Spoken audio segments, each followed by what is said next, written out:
This is a full story. Puppy wishes you all a happy and enjoyable story. That night, Rockey waited for me in the pouring rain with an umbrella for 3 hours. Meanwhile, I was holding chocolates, confessing my feelings to the man I secretly adored, Tony, in a Western restaurant. My friend Serena's calls bombarded me one after another. Hailey, are you out of your mind? You agreed to meet Rockey. Why are you breaking your promise? I looked down at the man's shiny new shoes in front of me, seeking just one answer. I loved him so intensely, so deeply, that I even discarded everything for him. I couldn't believe he wasn't moved. Finally, he spoke softly. Okay. From the moment I first saw Tony, I was hopelessly in love with him. A fortune teller once told me that my future husband would be handsome and tall, with a cool demeanor, like a bright moon. He said that person would look at me and see right into my heart. Isn't that Tony? He fits all my fantasies about a partner, handsome and tall, with a faint, refreshing mint scent, which is my favorite fragrance in this lifetime. I pursued him obsessively, loving him, wanting to give everything I had to this man. But he was always distant, elusive, and indifferent. I stood outside his dormitory, watching the lights go out. The cold wind made my hands numb and red. A thick wool coat was draped over my shoulders as Rockey took my frozen hands and tucked them into the sleeves. Are you crazy? His voice carried the usual warmth and an inexplicable hint of bitterness. Don't wait anymore. Go back, he said, brushing my nose. Do you really want to freeze into an ice pop? I suddenly looked up,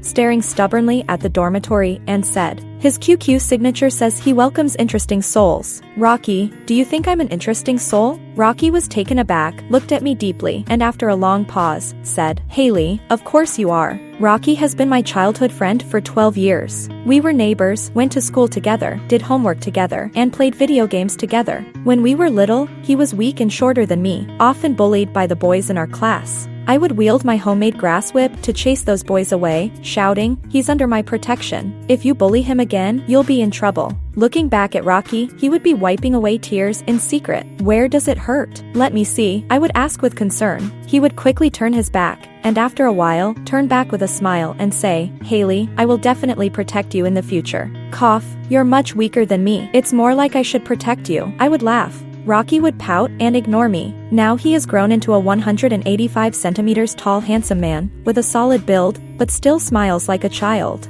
We still talk about everything, but most of our conversations revolve around Tony. I first met Tony at a freshman social event. He stood on stage in a white shirt, shining like the only star in the night sky. In that moment, my heart was ignited. Rockey stood next to me, turned to look at me, and saw me staring intently ahead, my fists clenched. I began to seek out news about Tony everywhere, shamelessly asking for his WeChat. I gave him chocolates for Valentine's Day and mooncakes for the Mid-Autumn Festival, all homemade by me. Tony had many admirers, and my conditions weren't great, so I could only work harder and love him more than others. I firmly believed my love was as good as anyone else's. Tony didn't refuse my kindness. He always nodded or gave a gentle smile and said, thank you for your effort. It wasn't hard at all. Loving someone couldn't be hard. Every moment with him was sweetness I had never tasted in my 20+ years. Rumors about me began circulating in school. Hailey, someone's calling you a bitch on the anonymous forum, saying you're inappropriate. My roommate Serena showed me on her phone, keep your distance from our Tony. Someone's out to get you. I don't care, I shrugged nonchalantly. It's just that other admirers felt threatened by me. I never took them seriously. I just wanted to be closer to him, closer still. I ran out of the dormitory with a palette and disposable gloves. Today was Tony's weekly oil painting day. I liked sitting next to him, helping with mixing colors, and shamelessly admiring his perfect profile. I bumped into Rockey waiting downstairs with a food container. Hailey, I brought you pumpkin porridge. Drink it while it's hot. You had another stomach issue the other day. The cafeteria food is too greasy for you. It's better to eat something lighter. Rockey smiled warmly and opened the container. I've had stomach problems for many years. Actually, if I eat regularly, the problems don't flare up. Earlier, I spent the entire day helping Tony with oil painting without eating anything. By the time I returned to the dorm, my stomach was in agony. So painful, so painful. The pain felt unbearable. But for my crush, a bit of suffering was nothing. I refused Rockey. I'm not eating. Tony's waiting for me. His eyes darkened. He grabbed my hand and said, do you want to have stomach pain? Eat first and then go find him. It's not too late. Unable to refuse Rockey, I stood at the dormitory door and ate the porridge. He asked if it was too hot or if it tasted good, but I didn't bother to reply. I quickly finished, wiped my mouth, and ran out, leaving Rockey alone to clean up the container. The art festival was approaching, and the school encouraged students to showcase their talents. I wanted to do a male-female duet with Tony, but he gently declined, saying he was chosen to be a judge. Hailey, you play the piano, don't you? When will you show me your skills? He asked. My crush wants to hear me play the piano. I could hardly contain my excitement. Isn't this the perfect opportunity to shine? I passed by the piano room and heard the melodious sound of a violin from inside. A familiar figure stood there, looking like a flawless statue in the sunlight. After Rockey finished his piece, he turned to me and smiled. Hailey, have I improved again? Let's do a performance together for the art festival, piano and violin duet. How wonderful. He walked quickly toward me, his eyes sparkling like the sea. What piece should we play? How about, let's play The Butterfly Lovers? I knew his thoughts all along. I've always known, but my heart was entirely given to Tony, and I had no time to consider others' feelings. In high school, Rockey and I were musical prodigies, often featured in various artistic performances, and were playfully called the Golden Boy and Jade Girl by those around us. He would listen, shyly lowering his head and smiling, while I always dismissed it lightly. Do you think one day we'll perform at the Golden Hall in Vienna? He once asked seriously. Cough, that's for world-class artists. We're still far from that. Then we'll work hard to become the best artists. Then keep at it. Great artist, I teased. Maybe in the future, I'll play in a small pub, and you'll perform in a grand theater. We both have bright futures. I yawned and patted his shoulder. I'm going for a nap. He stood still, silent for a while, then whispered, as long as I'm with you, I'd even play in a cave. His voice was soft, but I heard it. The stage lights focused on Rockey and me. The ethereal piano and the tender violin created an unparalleled chemistry. In the melancholic melody, I noticed everyone in the audience was moved, including Tony in the front row. When the performance ended, the applause was thunderous. Tony stood up, clapping for me with a smile. Rockey's eyes, full of emotion, looked at me as he slowly set down the violin, wanting to take me to the center of the stage for a bow. But I quickly stood up, dashed off the stage, and pulled Tony into a kiss. Around us, there were gasps, some boys grumbling, and girls fuming. Many people began taking photos. Which department is this girl from? She's so bold. Isn't she the one who keeps pestering our Tony? What's her name? Hailey? Oh my god. They're still kissing. Their mouths haven't separated. Tony looked surprised for a moment, then deepened the kiss, holding my waist. We became the center of attention. When his lips left mine, I felt breathless, my legs weak. Amidst the cheers and laughter around, I finally noticed the person I had left behind on stage. He was trembling as he held the violin. The warm stage lights cast fine shadows on his bangs. I couldn't bring myself to look into his eyes. I couldn't bear to see the heartbreak etched on his face. I got into a fight with a few girls. They cornered me in the back garden just because I kissed their crush. I arrived at the medical office with a bruised face, only to find the nurse wasn't there. I picked up my phone, habitually wanting to call Rockey, but hesitated and ended up calling. 5 minutes later, Serena appeared at the infirmary door and gasped when she saw my face. These shameless people. They've left you all bruised. Hurry up and apply medicine, hurry. Oh no. What if it leaves a scar? It won't, I said, blinking. I got a few hits in on their faces too. Don't you dare smile. Serena scolded, tapping my forehead in frustration, and Tony is so weird. After kissing you, why doesn't he make you his girlfriend? I lowered my head, recalling his indifferent refusal after the performance. Maybe he's just not ready yet. He's just stringing you along, not initiating, not rejecting. Classic jerk move. Hailey, are you blinded by love? What's so good about him? He's not even. Before she could finish, Rockey burst in, breathless. He should have been in a lab class at this time. Did he run across the entire campus after hearing about my injury? He looked at my bruised face, his brows furrowing deeply, his eyes filled with almost overflowing concern. It's not as bad as you think, I said with an awkward smile. I called him here, Serena said, patting my shoulder as she headed for the door. Rockey nodded at her in thanks, then grabbed a towel, dampened it with water, and took an ice pack from the fridge. He wrapped the ice pack in the towel and applied it to my right cheek.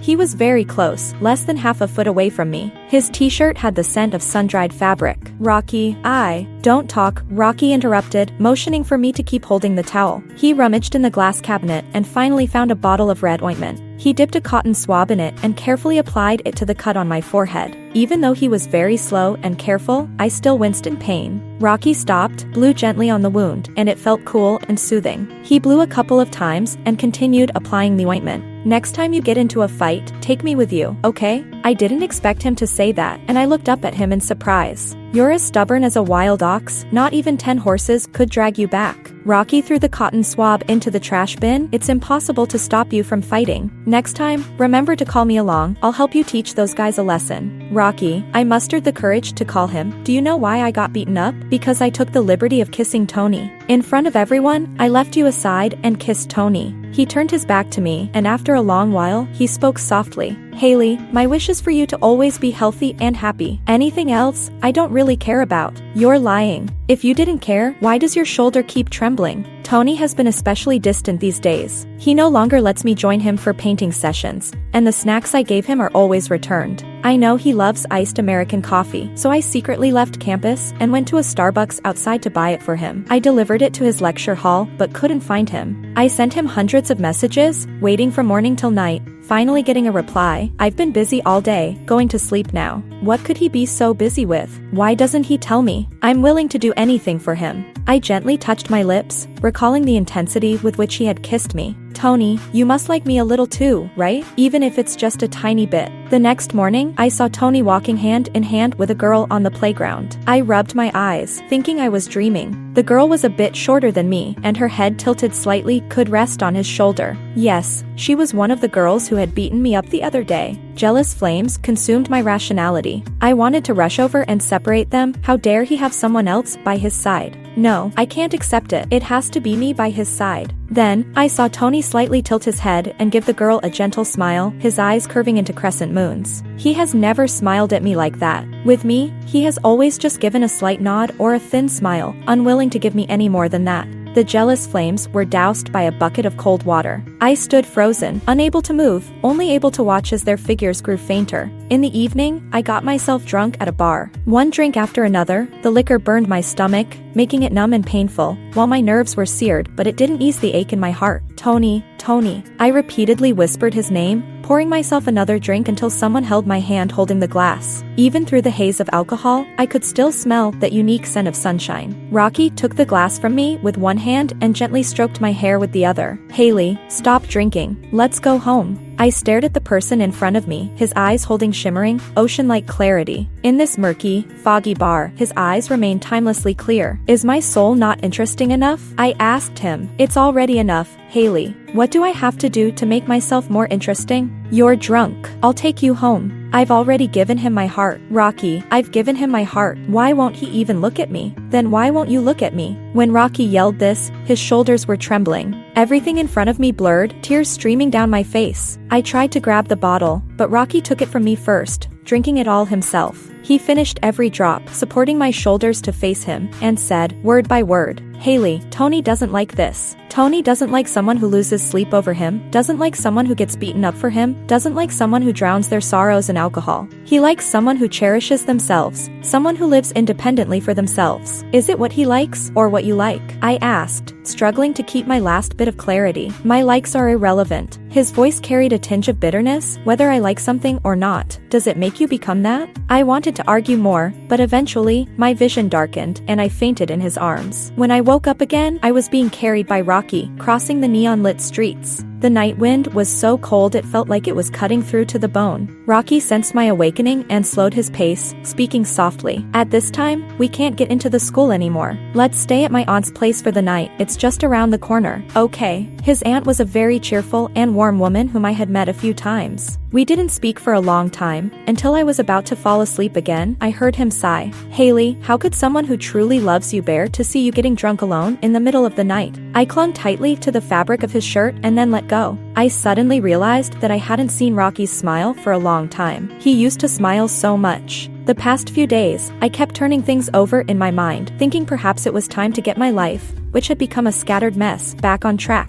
I opened WeChat, and Tony's chat box had been silent for 3 days. The last message from me was, want to see you. Serena was beside me, crying over a drama while sniffing and saying, oh my, so touching, so touching. Why can't I meet such a deeply affectionate male lead? I shot her a look, then go find a boyfriend. She shot back, Find someone like Tony? Forget it. Men in reality are nothing like those in dramas. Serena tilted her head as if suddenly thinking of something, and said, if someone like Rockey confessed to me, maybe I'd consider it. He is indeed very dedicated. Who doesn't like a devoted man? It's just a pity that my genuine feelings are misplaced. My heart jolted, and an indescribable emotion seeped into my limbs. I heard myself murmur, if you like him, then go for it. Serena scoffed and went back to her drama. I boredly scrolled through my phone and happened to see news about the musical Romeo and Juliet tour. It was a show that Rockey and I had always wanted to see. We had seen the official filming before, but had never been to a live performance. Those classic songs were already well known to us. I dialed his number, listening to his breathing after he answered, Romeo and Juliet is coming. Do you want to see it?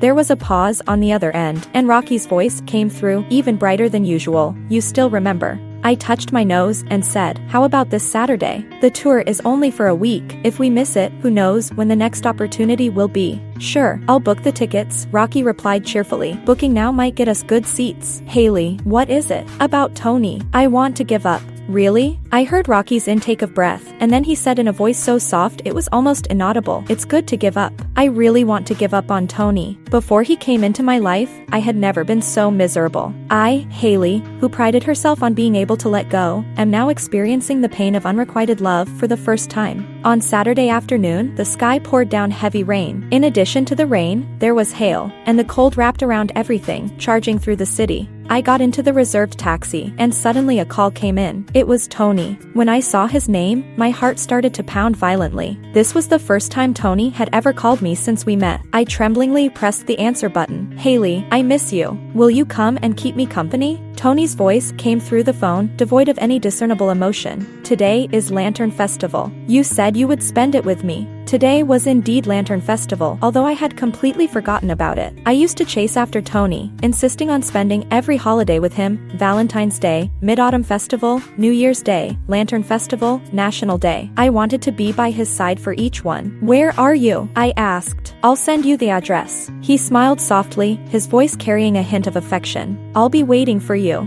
He sent me the address of a Western restaurant, and I had the driver change our destination. All that talk of giving up was false. The moment I saw his name and heard his voice, all the mental preparations I had made collapsed, falling apart completely. I wanted to see him. This thought was like a wild growing vine, tightly wrapping around my heart, encasing it in layers upon layers, not letting in a single ray of sunlight. I called Rockey. He answered, asking where I was. He said he was already at the theater entrance. He told me to take my time, not to rush, and to watch out for the puddles on the side of the road. I gritted my teeth, stayed silent for half a minute, and said, I'm not coming. I'm sorry. There was silence on the other end for half a minute as well. I hung up the phone. I couldn't bear to hear his voice any longer or wait for his response. Later, Rockey called twice more, but I rejected both calls. I carried the chocolate I had bought from the gift shop next door and turned into the Western restaurant. Tonight would be the night to confess. Is there a more fitting day for a confession? The rain outside was pouring harder and harder, and the wind howled, beating against the window panes. Tony sat quietly in the innermost corner of the restaurant, wearing a deep blue shirt. When he saw me, he curled up his lips into a charming smile. You came, Hailey. I opened the umbrella, carefully took out the chocolate from my coat, and handed it to him. Be my girlfriend. I like you.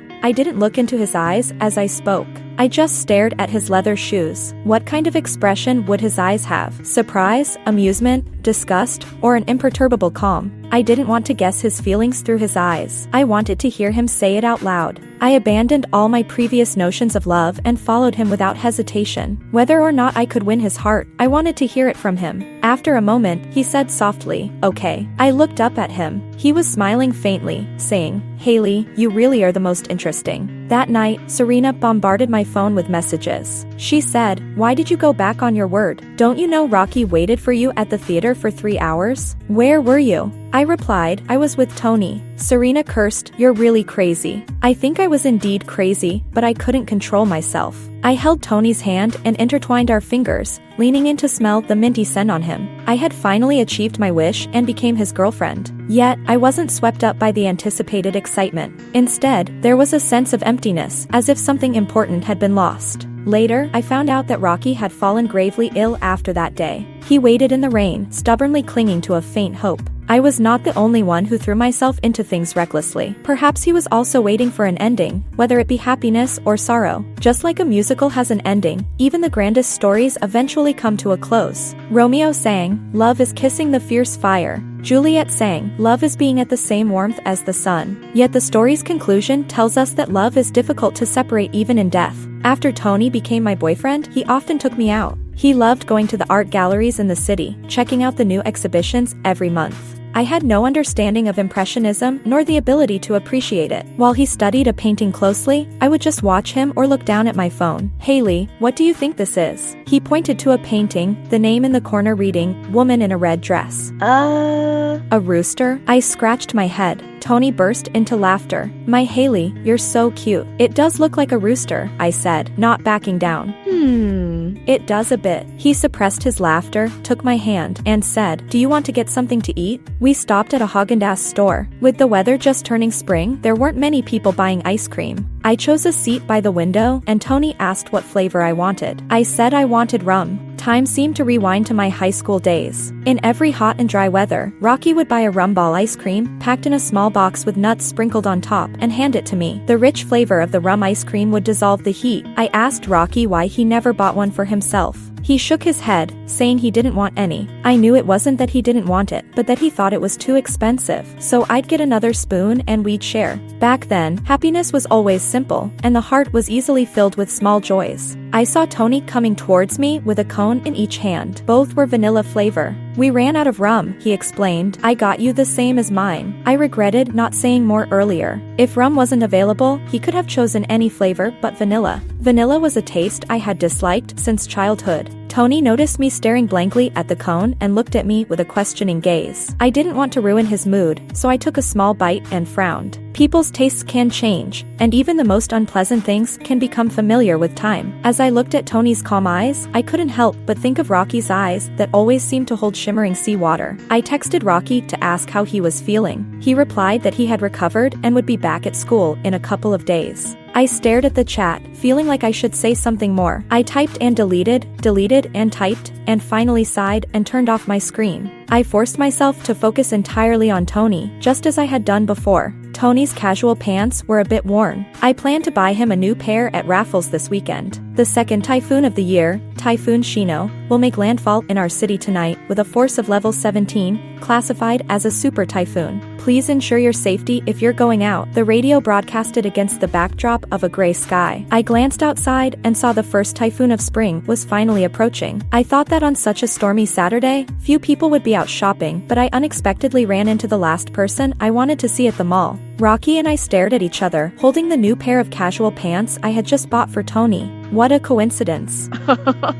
I forced a laugh. "I'm here to buy pants for Tony." Rocky's expression darkened for a moment before turning into a smile. "I'm here to buy pants too," he added, "for myself." "Oh," I scratched my head, awkwardly trying to ease the tension between us. "How's your health?" I asked, trying to make conversation. "I'm fully recovered, as I told you," Rockey said, smiling with a hint of amusement, as if mocking my poor memory. I felt embarrassed, wishing I could disappear into a hole in the ground. "The wind is too strong today. I'm going to head back after I'm done shopping." "What about you?" he said as he walked ahead. "I'm heading back too." I followed him, his back still straight, his plain t-shirt outlining his shoulders and waist. As we turned a corner, he suddenly froze and stood still. I was about to ask him what was wrong when Rockey abruptly turned around and grabbed my arm. "Hailey, don't look." "What's going on?" I tried to break free and peered ahead, spotting two people on the rest area bench. My boyfriend, Tony, and a girl I didn't recognize. The girl was holding a bowl of fruit salad and feeding Tony cherries,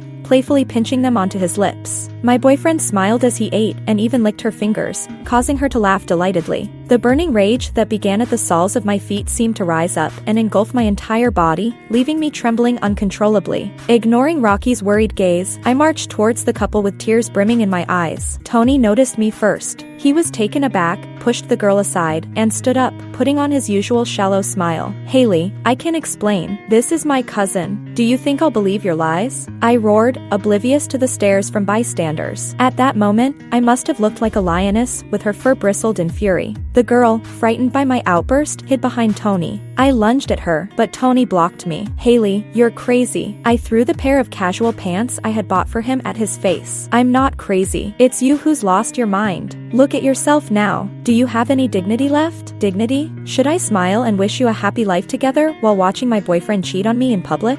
Have you ever given me any dignity? I screamed, as if trying to tear my heart out. "Impossible to reason with," Tony said dismissively, taking the girl's hand and walking away. "Stop." I chased after them, determined to get an explanation today, otherwise, I wouldn't be satisfied. Rockey, concerned about my emotional state, followed me. Tony moved quickly, and in my high heels, I struggled to keep up. Suddenly, a sharp pain shot through my ankle as I stumbled and fell against the escalator railing. I had twisted my ankle. The searing pain made me gasp. Tony seemed to hear it, stopping and turning back, his expression unreadable. I forced myself to stand up, and Rocky's anxious voice called out, "Hailey, stop chasing. Your ankle is swelling." I ignored him, stubbornly running after Tony. The wind was so strong that it made me stagger a few steps as I left the mall. "Don't chase him. He's not worth it." Tony was ahead, and Rockey was behind me, the three of us struggling against the fierce wind. None of us would give in or stop. Rockey said something more, but the wind was too loud for me to hear. Suddenly, there was a loud crash from behind. I turned around and saw an advertising billboard that had been blown over by the wind lying across the sidewalk. Underneath the billboard was Rockey, unconscious. My heart felt as if it had been violently twisted, and the world fell silent. "Rockey." I frantically threw myself beside him, trying to lift the billboard. It wouldn't budge. Eventually, a few passing men helped me lift it off. Rockey lay there pale, with blood on his forehead, his breathing barely detectable. Later, Rockey remained in a coma in the hospital for 3 full days. I wandered aimlessly around the hospital like a living corpse. I felt responsible for his condition. My selfishness had caused this. If I hadn't gone after Tony, Rockey wouldn't have been in this predicament. I had repeatedly stabbed him in the heart, taking advantage of his indulgence and perhaps his feelings for me, causing him pain and discarding him over and over again. Now, he lay in the operating room fighting for his life while I was unharmed. How ironic. Why wasn't it me who was struck?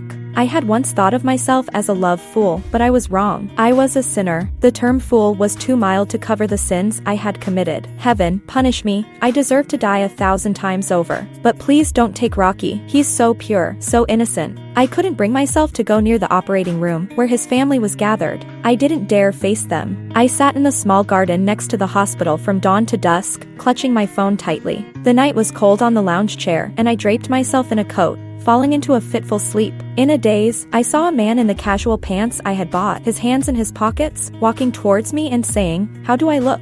Handsome?" I looked up and saw that face, unblemished by a trace of dust, with eyes sparkling like a sunlit sea. I smiled and said, "You look handsome in anything." The phone's ringtone abruptly pulled me from my dream back to the cold reality. I glanced at the name on the screen, feeling an unusual calm. I answered the call. "Hailey, are you okay? Are you still mad at me? I can explain what happened last time. Let's meet for a meal. Also, I heard your friend was hit by a billboard. Is it serious?" I took a deep breath. "Tony, yes, we're breaking up." On the 4th morning, I finally received the long-awaited call. The doctor called to say Rockey had woken up. I splashed cold water on my face, disregarded my wrinkled clothes, and rushed to the ward. In the room were Rockey's parents, who looked surprised at first, but then nodded in acknowledgement. "Uncle, Auntie, I'm so sorry." The guilt surged within me. "It's not your fault, Hailey," they said. "It was an accident. No one could have anticipated it." I approached Rockey, who was wrapped in a blue and white striped hospital gown, looking much thinner, his lips devoid of color. I wanted to hold his hand, embrace him, and tell him everything I needed to say. I wanted to tell him that I regretted it, that I loved the wrong person, and that my past stubbornness was so foolish. Could he give me a chance to make amends, to start over and love him properly? As I reached the bedside, I heard him whisper, "Who are you?" Rockey didn't remember anything. The doctor explained that it was amnesia due to brainstem damage. While medication was being used to treat it, whether he would regain his memory was up to fate. His mother patted my shoulder and said, "He didn't even recognize us earlier." It was terrifying. My heart felt like a hot air balloon that had just been inflated, only to be punctured by a sharp object, deflating instantly. In the end, he did not give me a chance to make things right. It was, after all, my own doing. Rockey was surrounded by a crowd, looking anxious and nervously fiddling with the corner of his blanket. "Let him rest for a bit," the doctor said. "Recovering memories is a slow process. Give him some time." For a while, Rockey's parents and I took turns taking care of him. He had a comminuted fracture in his right hand, encased in a thick and hard cast, and couldn't feed himself. I mashed some turtle meat and fed it to him with a spoon. He ate quietly, looked at me for a while, and said, "Thank you, Hailey." I smiled bitterly. "You used to call me Hailey." "Oh, I'm sorry." I shook my head. "You don't need to apologize. The one who should apologize is me." Rockey turned his thin face toward the lily flower that had just bloomed at the head of his bed. He was so thin that his eye sockets were a bit sunken. What were we to each other before? The question stabbed at me. My heart, which had just started to heal, began to bleed again. I wanted to say we were best friends, but then felt I was too shameless. How could anything I did to him be worthy of the title of best friend? "We were childhood sweethearts," I said. He smiled. "No wonder you take such good care of me. It's good to have you." I averted my gaze, looking out at the darkening sky, and said, "Do you want to sleep for a while? I'll draw the curtains for you."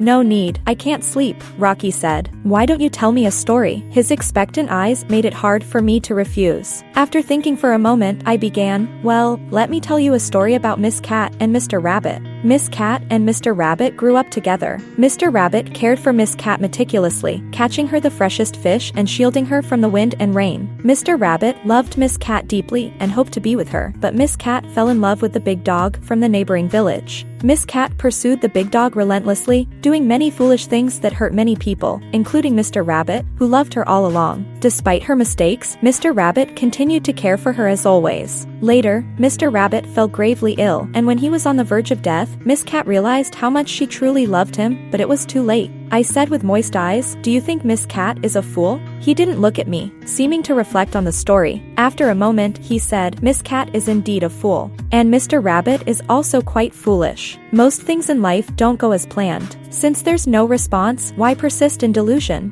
Leaving the hospital, I kept thinking about Rockey's words. My heart was a mix of emotions, more of sorrow and sadness. Rockey's current state seemed like a sign from heaven for him to let go of his obsession and start anew. I should leave. I should gracefully exit his life. The old me had already caused him indelible pain. Being involved with me only brought him trouble. "Hailey, let go. Let him start anew. Do you want to hurt him again?" I crouched down, hugging my head, trying to drive away the jumble of thoughts in my mind. My mind told me to leave, but my heart couldn't let go. The heart-wrenching pain tore through the numb shell, revealing the core seed named love. I want to love him properly. Even if he despises me, hates me, and pushes me away, I still want to love him. When I pushed open the door with a Haagen-Dazs ice cream in hand, he was browsing through the history on NetEase Cloud Music, playing Chardash. Seeing me come in, he teased, "So I used to like classical music? I actually have such refined taste. Not only do you like it, but you're also a musician." I handed him the rum-flavored ice cream. "Try this, it's delicious." He took a bite, his eyes lit up instantly, and he finished the ice cream in no time. Indeed, people's preferences don't change easily. I pulled out my phone and played a live version of Chardash. It was recorded a long time ago when Rockey and I went to a symphony concert. Rockey stared intently at the video of the performer's bowing hand.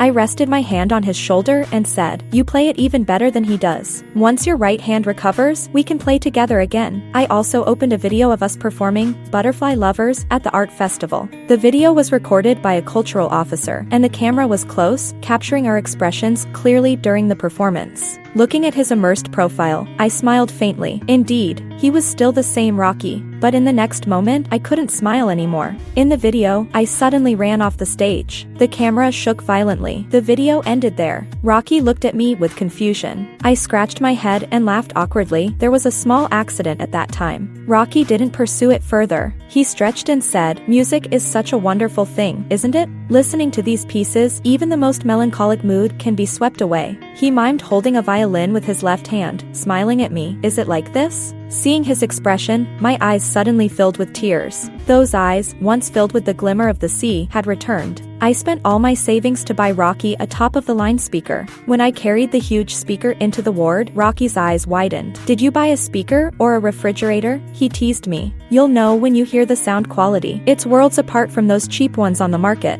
I proudly put my hands on my hips. For classical music, the hardware has to match up. I'm exhausted. Let me take a break. Rockey jumped off the bed, squatting beside the speaker, inspecting it with the delight of a 7-year-old child. He had a playful strand of hair sticking up. I instinctively reached out and gently smoothed it down. Rockey was taken aback. I was taken aback too, quickly retracting my hand. Suddenly, a quarrel broke out outside the door. We opened it and saw a couple arguing. The boyfriend said, "The doctor said you shouldn't eat spicy food. Why didn't you listen?" The girlfriend retorted, "I haven't had spicy food for 3 months. Are you trying to suffocate me?" The boyfriend replied, "Is your health or your craving more important? Don't come crying to me with a stomachache later." The girlfriend shrugged off his hand and left, muttering to herself. Watching the young couple argue, I suddenly recalled how Rockey used to be a big fan of spicy food. I had a stomach condition and couldn't eat spicy dishes, so he would accompany me and eat plain food. Back in high school, when we went out to eat, while others enjoyed spicy hot pot or Sichuan-style dishes, I dragged him to eat plain noodle soup. Sometimes he'd be so tempted that he'd ask the restaurant owner for a bottle of chili powder and sprinkle it over his bowl of noodles. I turned to Rockey. "There's a place downstairs that sells spicy rice cakes. Do you want some? I can go get some for you." Rockey winked at me. "Sure, get it quietly so my mom doesn't find out." I bought 2 servings of spicy rice cakes, one for Rockey and one for myself. The aroma of the rice cakes wafted through the entire floor. We ate the rice cakes with forks, looking out at the bustling traffic through the window. I was sweating, nose running, and tears streaming down my face from the spiciness, using up 3 packs of tissues. Rockey said I looked like a red-nosed dwarf. "Are you okay?" Rockey handed me another tissue. "If you can't handle it, don't force yourself." I tilted my head back and finished the soup. So satisfying. This was my first time eating spicy food since I got my stomach condition. Some things, even if you know you shouldn't do them, you still want to try. Whether it's eating spicy food or loving someone, life is too short to leave regrets. Serena called, reminding me that I had missed classes for 2 weeks. If I didn't go back to class, I'd get no grades for this semester.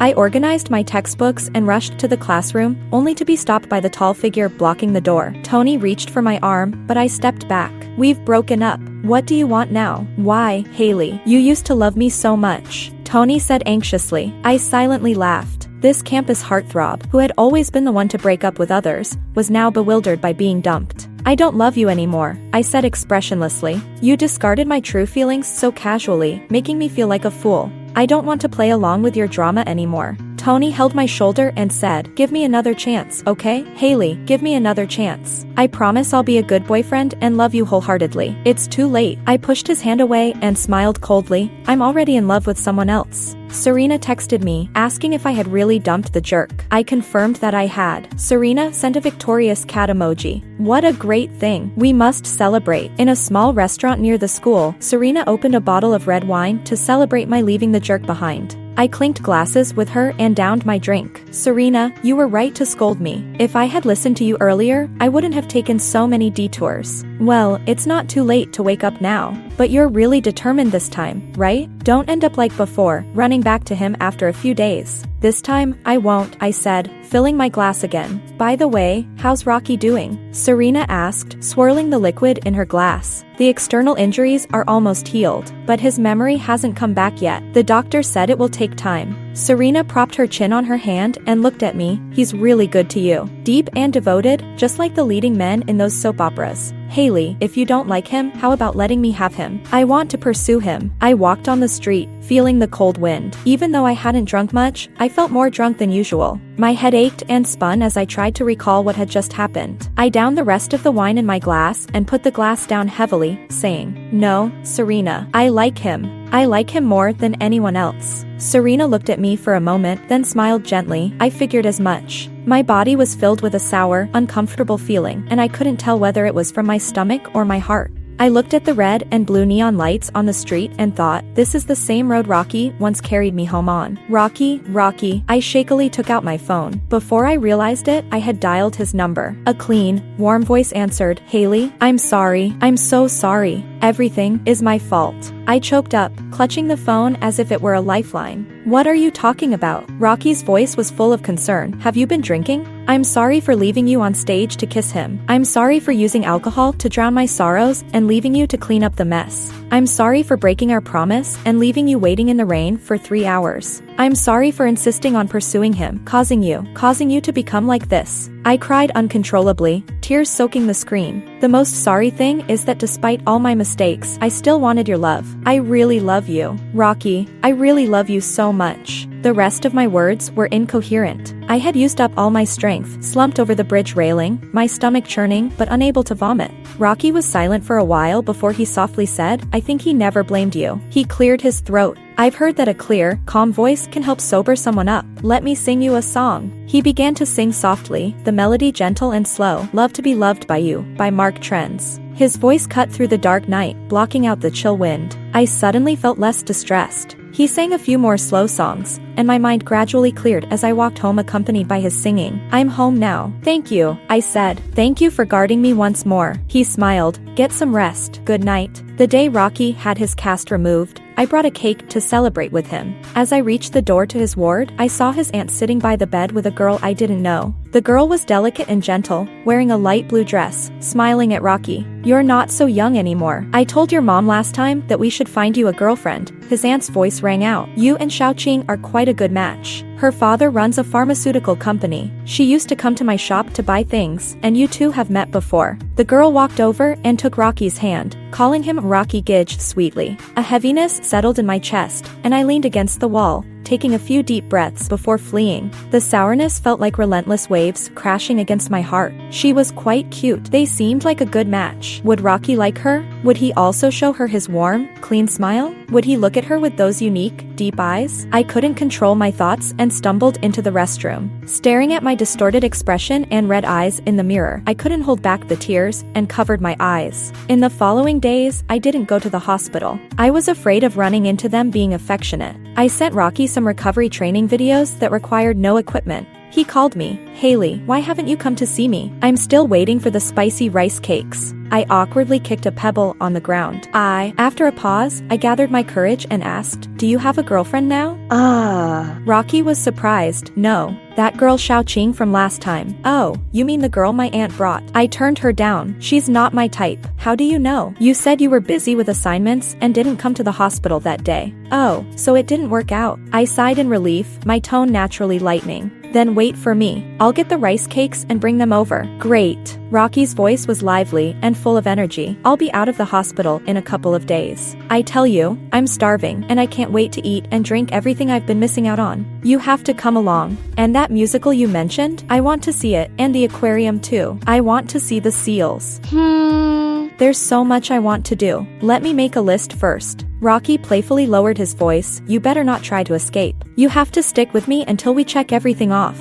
After hanging up, I held my phone and smiled foolishly for a long time. The cicadas chirped in early summer, bringing new vitality to the city. There was a fireworks show planned by the lakeside in the suburbs. The theme of the fireworks show was "If Lovers Become One," with 99 different fireworks, symbolizing lasting love. I knew there was a viewing pavilion by the lake, offering the best view of both the lake and the fireworks. It was the perfect setting for a confession. How could I let such a unique opportunity go to waste? I immediately bought 2 tickets for the fireworks show and invited Rockey to join me. Even though I had accidentally confessed while drunk, I decided to confess again while sober. If Rockey rejected me, I would suggest we remain lifelong friends. After all, I had nothing to lose as long as I could stay by his side and see him happy. If Rockey agreed, I pressed down my racing heartbeat and tried to calm myself. In the evening, he approached, waving from a distance, wearing a light brown shirt. I was dressed in a white dress, having made an effort to look nice, and even had my hair done. Did he notice my changes? We walked side by side, occasionally sneaking glances at each other. At the viewing pavilion, the first firework burst in the sky. The fireworks scattered in brilliant patterns, lighting up the night sky like daylight. Beautiful. Look down there, another cluster of small fireworks. Rockey pointed out to me, his eyes sparkling with light. I silently counted the fireworks. The 99th firework, Flaming Rose, would be the grand finale, the most dazzling and spectacular. I planned to confess to him when the 99th firework exploded. As time ticked by, Rockey and I stood close together, watching the various fireworks light up the sky. 88, 89. I became uncontrollably nervous, my body trembling slightly. 92, 93. Rockey suddenly turned his head and looked at me seriously. Hailey, there's something I think is perfect to say right now. 95, 96. My palms were sweaty, unsure if it was because of his words or the approaching 99th firework. I've realized that I like you. 97, 98. Will you be my girlfriend? The 99th firework burst into the sky, turning half the sky red, and cheers and applause erupted from the lakeside crowd. I missed the perfect moment for a confession, but it didn't matter. At that moment, Rockey held me tightly in his arms, and I trembled, tears streaming down my face. He rested his chin on my head, his voice gentle and deep. You and I, we must have created many beautiful moments together. Even though my memory hasn't fully returned and I've lost something important. But the present me likes the present you. We can still create new beautiful memories together. Will you help me create them? Through my tear-filled eyes, I looked at the man I loved so much. Even with amnesia, he had fallen in love with me once again. I nodded and stood on tiptoe to kiss his lips. Yes, let's walk the rest of our paths together. The end.